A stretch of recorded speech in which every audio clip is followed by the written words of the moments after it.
I am Houdini, and I make this challenge to the world. Bind me in your strongest chains, lock me in your strongest prison, strip me naked, search my body, restrain me in any way you wish. I will escape, for no power on earth can hold me.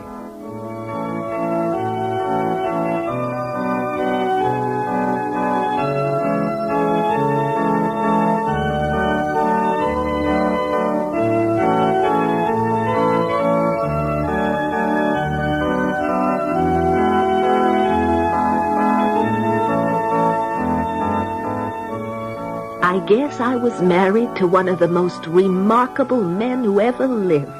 The biggest international vaudeville star of his day, yes. But he was more, much more than that. Even in his own lifetime, he became a legend, a symbol, a myth.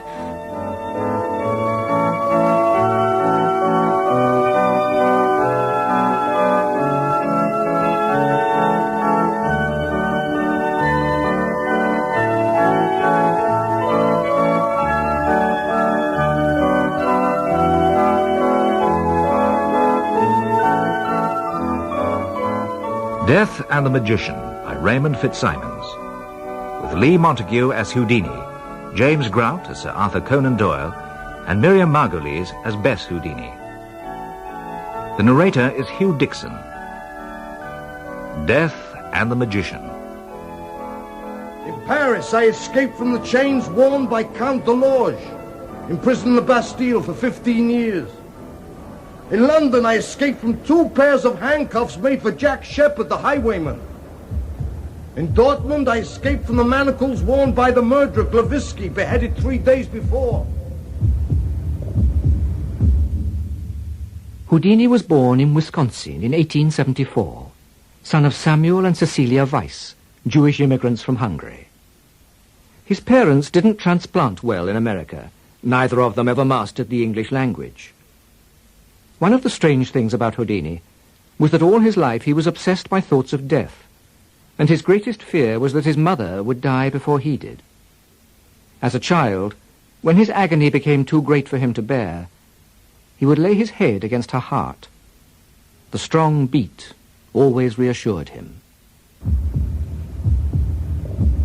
In Moscow, I escaped naked from the sealed metal van used for transporting prisoners to Siberia. In Sheffield, I escaped naked from the cell made to hold Charlie Peace, the burglar and jailbreaker. In Washington, I escaped naked from the cell that held Charles J. Guiteau, assassin of President Garfield.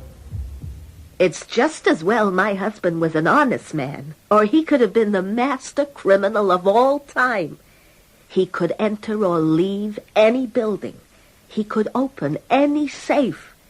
And even if he were captured, no prison could hold him. He loved his mother, but I know he loved me too. I was with him all the time, through the tough years of the beer halls and the dime museums, through all the years of international fame.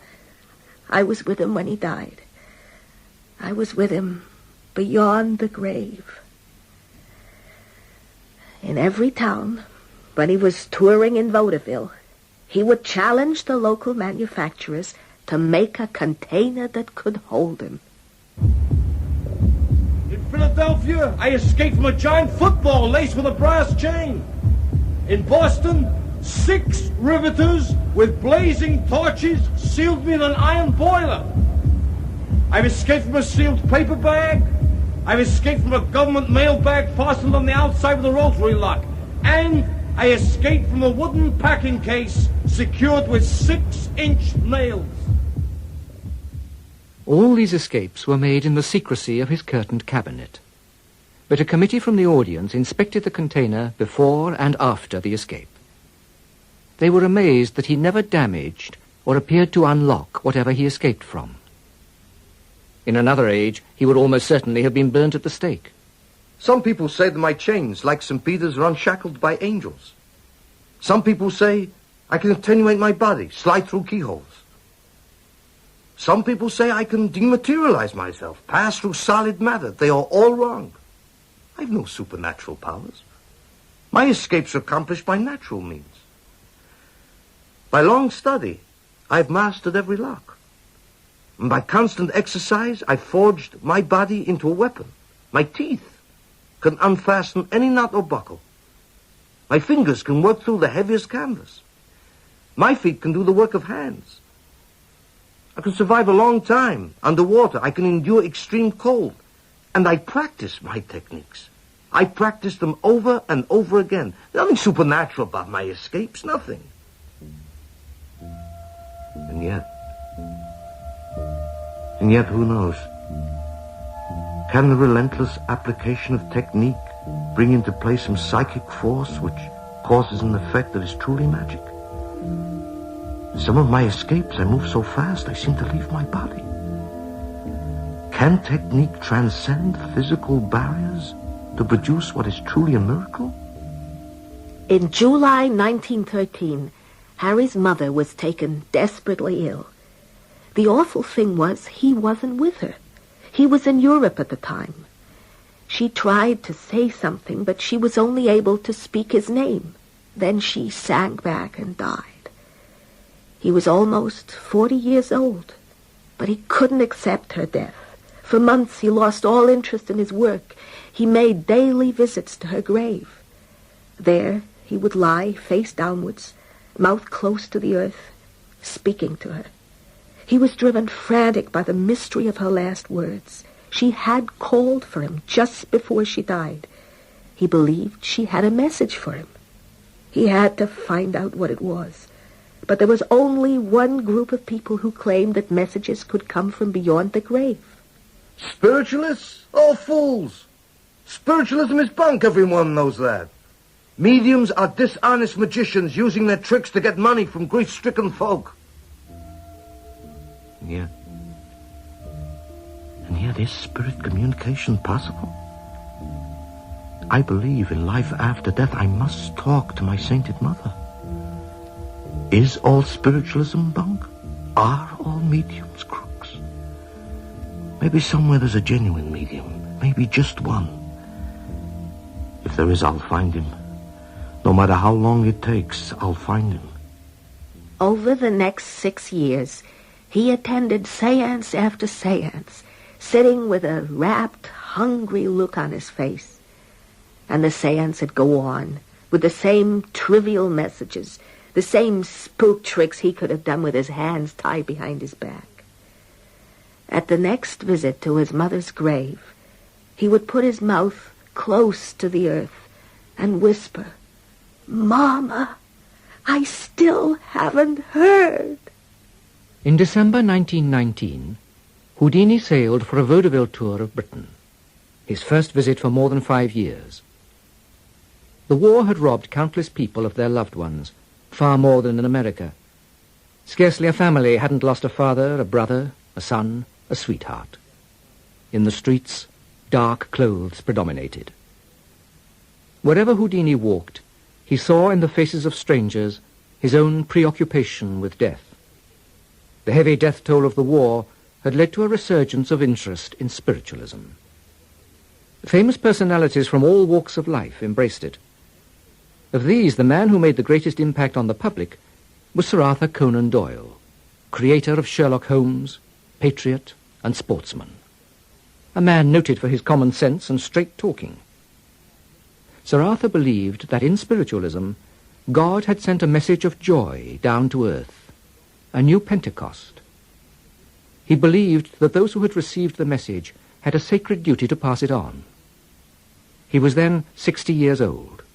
For the past 3 years, he'd abandoned his lucrative writing and devoted himself solely to the cause of spiritualism. He had gone forth, as the apostles had gone forth, to preach the good news. I have no eloquence, and make profession of none. But I am audible, and say no more than I mean and can prove. I have seen my mother and my son, my brother and my nephew, as plainly as I ever saw them in life. My son spoke of things unknown to the medium, who was bound and breathing deeply in his share. I have seen materialized spirits walk about the room and join in the talk of the company. I have clasped their hands and inhaled the peculiar ozone-like smell of ectoplasm.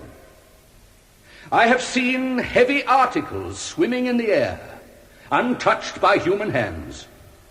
I have seen objects from a distance projected into a room with closed doors and windows.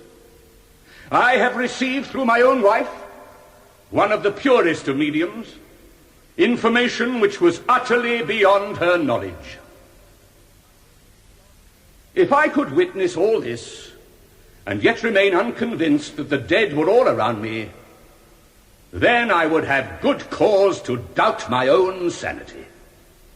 Houdini was anxious to meet Sir Arthur, whose burning sincerity was so obvious and who had been given such conclusive proof of spirit communication. So he wrote to him. They met and took an instant liking to each other. They were to become great friends. At first they may seem an incongruous pair, the tall, patrician Englishman and the stocky American magician. And yet they had a great deal in common. Both were profoundly honest men, serious and hard-working. And both shared an obsession with death. While Houdini was touring Britain, they corresponded regularly. Dear Sir Arthur, I must tell you that I'm still a skeptic, but I'm willing to be converted if I can find just one genuine medium. I've tried hard, but so far I've had no luck. I want very much to believe. I want to talk to my sainted mother, but I've been given no proof, no evidence, and there's so much fraud. Dear Houdini, there is fraud. I don't deny that. But far less than you may think. Fraud in the séance room is of two types, conscious and unconscious. Conscious fraud usually arises from a temporary failure of real psychic power and a subsequent attempt to replace it by imitation. And who can blame the medium? Psychic force comes and goes of its own accord. You can't turn it on and off like a tap. Unconscious fraud comes when the medium's in a trance. In this state, he is completely at the mercy of the spirits. And some of the lower types of spirit are very mischievous. They try to discredit the medium by making him appear to cheat. But what about real fraud? Premeditated, deliberate fraud? There's not much of that around, thank God. That kind of fraud is very rare indeed. I ask you, what sort of man would be so evil as to mock the spirits of the dead?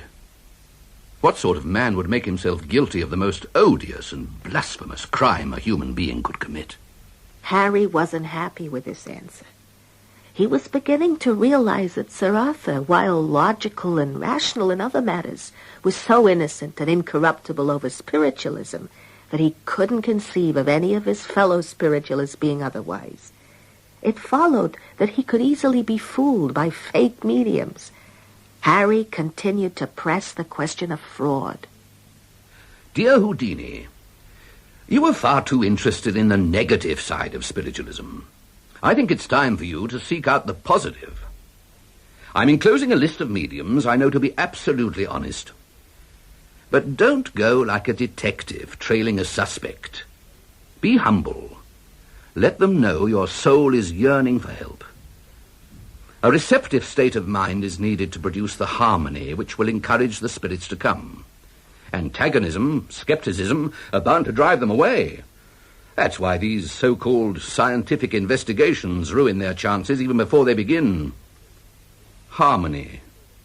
Everything depends upon harmony. Through Sir Arthur, Harry now had introductions to the best mediums in Britain. He was determined to make full use of this unique opportunity. During his 6-month stay, he attended 100 seances, but not one of the mediums convinced him.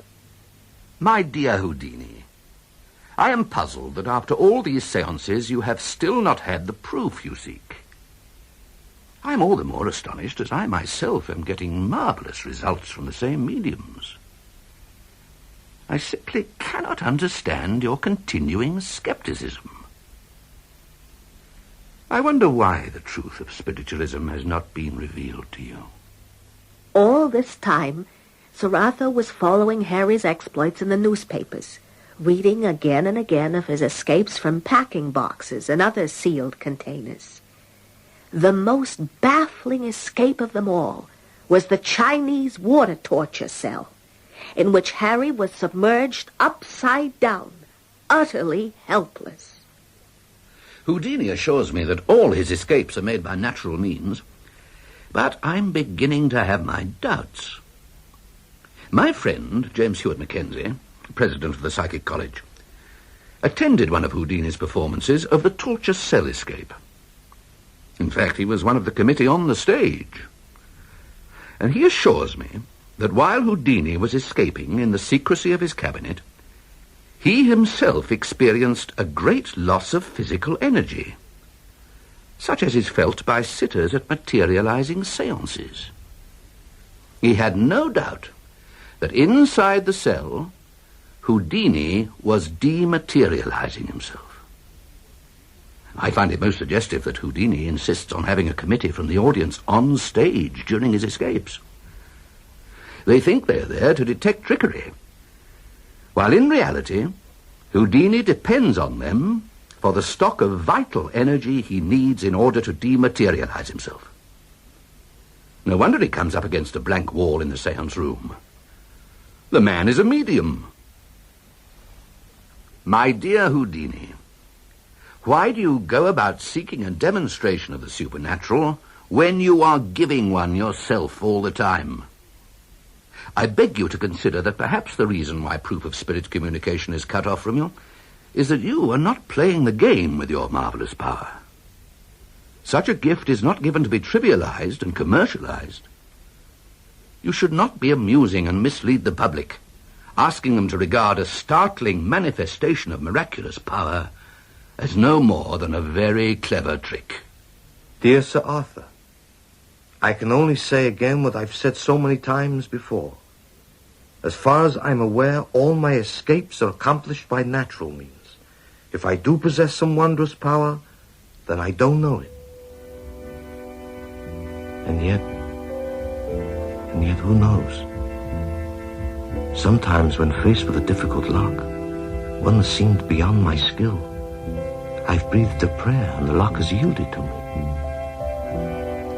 I don't say this for psychic help, for I've known all along that that particular pick was the one to open that lock.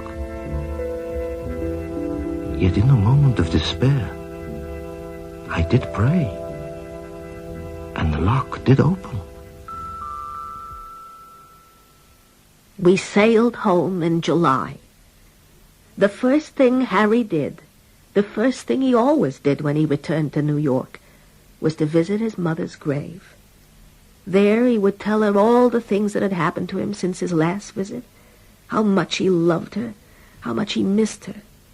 Before leaving, he would embrace and kiss the earth that contained her mortal remains. Sometimes, through the night, he would start up in bed, calling her name. "Mama! Mama! Are you here?" Then he would sink back on his pillow, despairingly. I would put my arms round him and soothe him.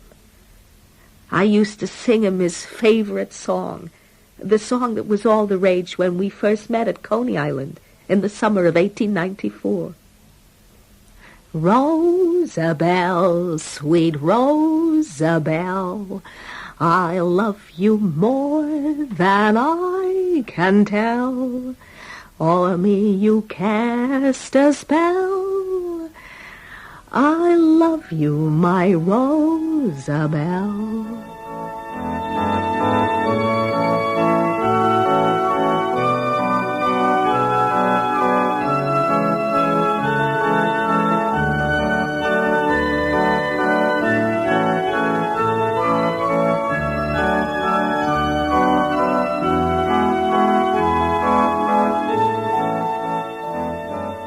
Rosabelle, I've made a pact with my wife that whoever dies first will communicate with the other. A message, a 2-word message, Rosabelle, followed by a code that stands for the word believe. Rosabelle, believe. She must accept no spirit message as genuine unless it comes in that exact formation. If I die first, I'll come back. If it's at all possible, I'll come back. I'll will it with all my force. I'll come back and prove it so positively that no one on earth will ever doubt again. I am Houdini. I've been thrown into the bottomless sea, nailed inside a packing case weighed down with 200 pounds of lead. I've been buried alive in a grave 6 feet deep. I've always come back, and I will come back from the dead. In April 1922, Sir Arthur and Lady Doyle came to America, where Sir Arthur was to lecture on spiritualism. In June, when they were resting at Atlantic City, they asked us to join them for the weekend. While we were there, Lady Doyle, who was herself a medium, suggested she should give Harry an automatic writing seance. She said she felt inspired. I left the three together. We gathered in the sitting room of our suite at the Ambassador's Hotel. We sat at a table on which lay a writing pad and a pencil. We began with a short prayer. My wife was indeed inspired. The spirit of Houdini's mother came into her most energetically. She took hold of the pencil and drew the sign of the cross on the top of the writing pad and began to scribble rapidly. She filled a page of the pad. I tore it off and passed it across the table to Houdini. My wife scribbled on. I tore sheet after sheet from the pad and tossed each in turn across the table. Oh, my darling, thank God at last I'm through. I've tried oh so often, now I am happy. Why, of course I want to talk to my boy, my own beloved boy. Friends, thank you for this. You have answered the cry of my heart, and of his God bless him 1,000-fold. Never had a mother such a son. Tell him not to grieve. Soon he'll get all the evidence he is anxious for. He is so dear to me. I am preparing so sweet a home for him, which one day in God's good time he will come to. It is one of my great joys preparing it for the future. It is so different over here, so much larger and bigger and more beautiful, so lofty. All the sweetness around one, nothing that hurts, and we see our beloved ones on earth. That is such a joy and comfort for us. Tell him I love him more than ever. He fills my heart, and later we shall be together, oh so happy. A happiness awaits him that he never dreamed of. Tell him I'm with him. Just tell him that I'll soon make him know how close I am all the while.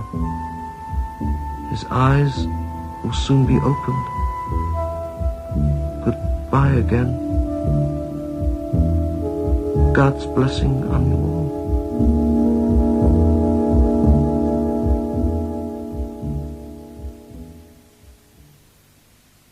The message ended. My wife leaned back in her chair. Houdini sat silent with bowed head. He was obviously under some great emotional strain. Then the most extraordinary thing happened. He picked up the pencil my wife had been using and wrote one word on the pad. When he looked up, I was amazed to see in his eyes that unfocused look which comes to a medium in a trance. I believed that in that instant I had surprised the master secret of Houdini. I picked up the pad and read the word he had written.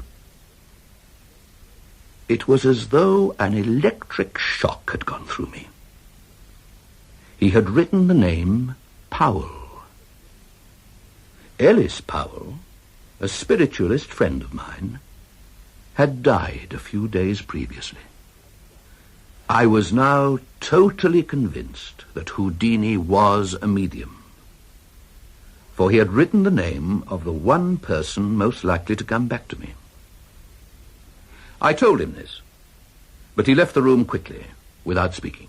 I left the room, clutching in my hand the message that was supposed to have come from my sainted mother. A vague message containing nothing of substance. That very day was her birthday. Why did she not mention that? Why did she not talk of the many sweet, intimate times we shared? And the message was headed with a sign of the cross when she had been a practicing Jew, and written in fluent English, a language she could barely speak, let alone write. As for writing down the name Powell, I had in mind a very good friend, Frederick Eugene Powell, the magician. We were having a great deal of correspondence at the time regarding a business proposition. I left the room quickly so as to hide my great disappointment. Surely if my sainted mother was to come, she would have come on this occasion, when her son with two good, gentle people was praying for her to come. But she did not come. What is there left for me to believe in now? My dear Houdini, the objections you make are not too terrible. The medium always puts a cross at the top of the paper. It's a holy symbol and helps to keep away the lower type of spirit, the ones I told you about. As for the language, my wife was inspired. The flood of thought and emotion which struck her had to be translated by her in her own vocabulary, as best she could. Your objection that your mother made no mention of the fact that it was her own birthday has no relevancy. What are birthdays on the other side? It is the death day which is the real birthday. In her rush of joy and emotion, why should she pause to mention such a fact?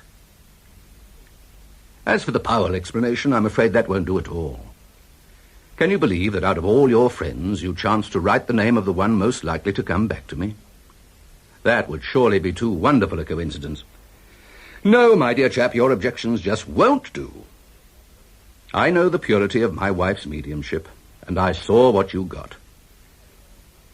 However, I don't propose to discuss this subject any more with you, for I consider that you have had your proofs, and the responsibility of accepting or rejecting is up to you. And it is a very real, lasting responsibility. But Harry was not convinced. After the Atlantic City seance, he could no longer keep an open mind on spiritualism. No one had tried harder to discover the truth. But in all his investigations, he'd never come across one genuine medium, though he'd found plenty of the other sort, spook crooks as he called them, and he began to speak out against them on public platforms. I am Houdini, and I issue this challenge to all mediums. Come up on this platform and show me some psychic phenomena. I will give $10,000 to any medium if I cannot duplicate that phenomena. He had made himself an authority on psychic fraud. Towards the end of 1922, the Scientific American magazine appointed a committee to investigate psychic phenomena, and he was asked to serve on it, alongside distinguished scientists and psychic researchers. He had come a long way for a vaudeville magician. My dear Houdini, how can the Scientific American Committee be called impartial when you yourself make such anti-spiritualist statements? You have every possible right to hold your opinions, but you can't sit on an impartial committee afterwards. It becomes biased at once. The committee is, in my opinion, a farce, and has already killed itself. I fear that some of your recent comments I have read would not only keep away every decent medium, for they are human beings, not machines, and resent insult, but it would make a spirit approach impossible, for they do not go into an atmosphere which is antagonistic. At the time Houdini was invited to join the Scientific American Committee, he had signed a contract for a vaudeville tour of the West. But he was determined to serve on the committee, and he promised to cancel bookings whenever he was called for an investigation. The Chinese water torture cell was still the main feature of his act, but he also continued to do outdoor stunts, bridge jumps and underwater escapes. But now there was something different about them. The way he staged them made them more dangerous than ever. They were so terrifying to watch but the spectators turned their eyes away. I'm taking myself to the very threshold of death. It could be that death is a negative thing, leading only to the decomposition in the grave. Or it could be that man must die in the dark to find rebirth in the light. In that event, death is the ultimate escape. And the supreme trick of the magician would be to enter the world beyond, if only for a flickering second, and then return. Houdini, for God's sake, stop these dangerous stunts. Stop before it is too late. You have embarked on a forbidden path. I cannot stop. My hope of spirit communication is dead. What then remains? Should I kill myself? Go to my mother with a great sin upon my soul? No, I can never do that. What then remains? Only the loss of my sanity and the companionship of the mad. If I should be incarcerated in a madhouse, a straitjacket in a padded cell, how could they restrain me in my madness? I am Houdini, and no power on earth can hold me. Spiritualism claims to bring consolation. It's brought none to me. It's brought me only anguish and a constant fear for my reason and for the sanctity of my life. In April 1923, Sir Arthur began a second lecture tour of the United States. So far, Harry hadn't spoken out personally against him. But no one could attack spiritualism without attacking Sir Arthur. The two were inseparable. The references had to come. I admire Sir Arthur, and I'm proud of his friendship. He's a brilliant man, a deep thinker. But on the subject of spiritualism, he is an unreasoning fanatic. It's impossible to convince him of fraud. He insists that mediums are genuine even after they themselves have confessed their deceit. He's a sucker for every spook crook in the business. Mr. Houdini's skepticism is sheer perversity. He will never admit to one instance of genuine mediumship, such as my wife demonstrated to him in Atlantic City. For if he did, the case for spiritualism is proved, regardless of the number of frauds he claims to have encountered. Grant one instance, and his whole argument falls to the ground. Hence, he will never grant that one case. Everything has to be fraud. Everything is fraud. Every medium investigated by the Scientific American Committee has been proved a fraud. George Valentine, Nino Pecoraro, Marjorie the Boston medium, under test conditions they were proved to be fraud. Mr. Houdini talks of test conditions.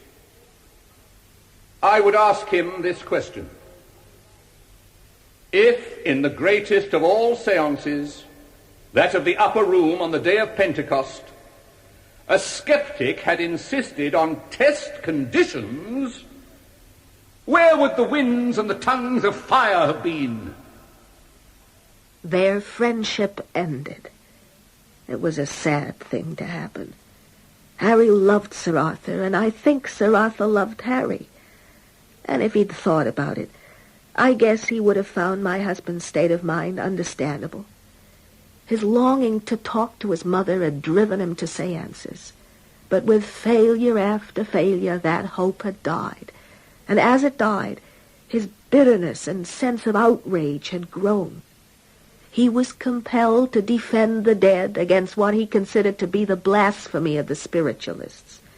And the violence of his attack on them reflected the intensity of his wish that he, too, could believe.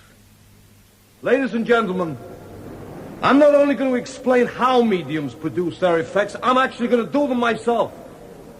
I want a committee from the audience to come up on the stage. I want each of them to put over their heads one of these black hoods to simulate the darkness of the seance room. And I want the committee to control, that is to hold, my hands and feet. The committee sat hooded on the stage, controlling his hands and feet, bewildered by the phenomena all around them. The person with his foot planted firmly on Harry's shoe couldn't know that the shoe was a trick one from which he could easily withdraw his foot. The audience could see what the committee could not, that Harry's sock was cut short to expose the toes, and with these he picked up a tambourine some distance away and rattled it furiously. He put his head under the table, and the table rocked from side to side and levitated until there were only 2 legs on the floor, and then turned over completely. The committee was mystified by all this, for they believed they had him securely controlled. The audience, who could see everything, roared with laughter. All this ballyhoo and razzmatazz about a sacred subject. Who is Houdini but a medium who refuses to acknowledge the true source of his power? I fear for his immortal soul. I pray that he will see the light before it is too late. Houdini's exposures of the tricks of mediums were so successful that he incorporated them into a full-scale magic show. It was in 3 parts. In the first, he performed his magic. In the second, he did escapes. And in the third, he duplicated psychic phenomena. Wherever he went, he exposed the local mediums, and the show was a sensation. Do you know why I expose mediums? Because they're crooks, spook crooks, vampires, battening on the grief-stricken, the pitiful, the trusting, hounding them to drink, drugs, and madness. I have studied the subject for many years, and I can tell you this. The world of spiritualism is a world of evil, loathsome and vicious. Oh, foolish, foolish man, beware. The shadows are thickening around you. Here in our home circle we have had a message. Houdini is doomed. Doomed. Doomed. We were in Montreal. Some students from McGill University visited my husband in his dressing room. He talked to them while he read his mail. One of them asked him if it was true that he could withstand heavy blows to his abdomen. Harry said yes, if he had warning to brace himself. But he was absorbed in reading and not really listening, and the student had punched him 4 times in the stomach before he could stop him. At first he thought the pain was muscular, but towards evening it worsened. He insisted on going on with the tour. At Detroit, the doctors advised an immediate operation, but the theater was sold out and he went on. After the show, he collapsed. He was taken to hospital and operated on. The surgeons found a ruptured appendix and peritonitis. They did not give him much time to live. At the end, he grasped my hand and held it to his heart. He made me repeat the words of our agreed message, Rosabelle, followed by the code for believe. He told me that when I heard these words, I would know that it was he who was speaking, but only if I heard them in that formation, for he would never come back otherwise. I leaned over and put my arms around him. Rosabelle, sweet Rosabelle, I love you more than I can tell. O'er me you cast a spell. I love you, my Rosabelle. He could no longer speak, but his eyes were on my face, clear and questioning. Then he closed them and was dead. It was 1926, October the 31st. Halloween, the night when all the spirits are abroad on the earth. Dear Mrs. Houdini, I was deeply sorry to learn of your husband's death. He was a most remarkable man. I have never concealed my belief that some of his tricks were of psychic origin. I am sorry that shadows grew up between us. So far as his work was confined to really fake mediums, we were all in sympathy. But he got far past that. It was a general wild attack upon all that we hold dear. But behind all that, I can see a quite different person. A loving husband, a good friend, a man of sweet impulses. I am sure, with his strength of character and possibly his desire to make reparation, he will come back. Dear Sir Arthur, every Sunday, at the hour his soul left his body, I attend a séance. Sometimes the mediums say he has come, that he's with us in the room. They even speak in his voice. But none of them can give the message that would establish beyond doubt that he is truly present. But I shall go on trying. Dear Sir Arthur, he loved you deeply. If, as you believe, he had psychic power, I give you my word, he never knew it.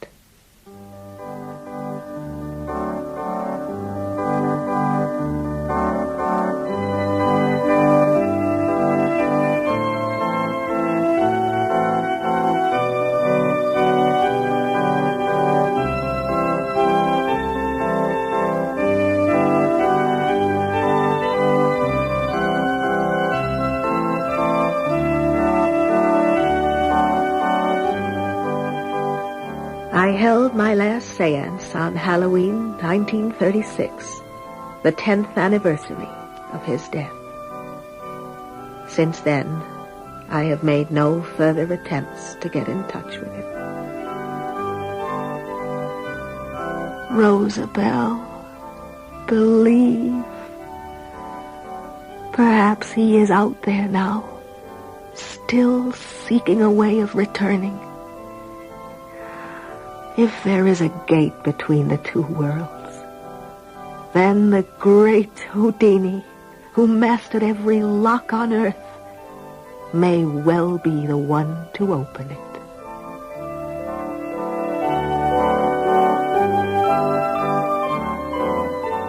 In Death and the Magician by Raymond Fitzsimons, the part of Houdini was played by Lee Montague. Sir Arthur Conan Doyle was played by James Grout, and Bess Houdini by Miriam Margolyes. The narrator was Hugh Dixon. Music and special effects were by David Hitchinson of the BBC Radiophonic Workshop.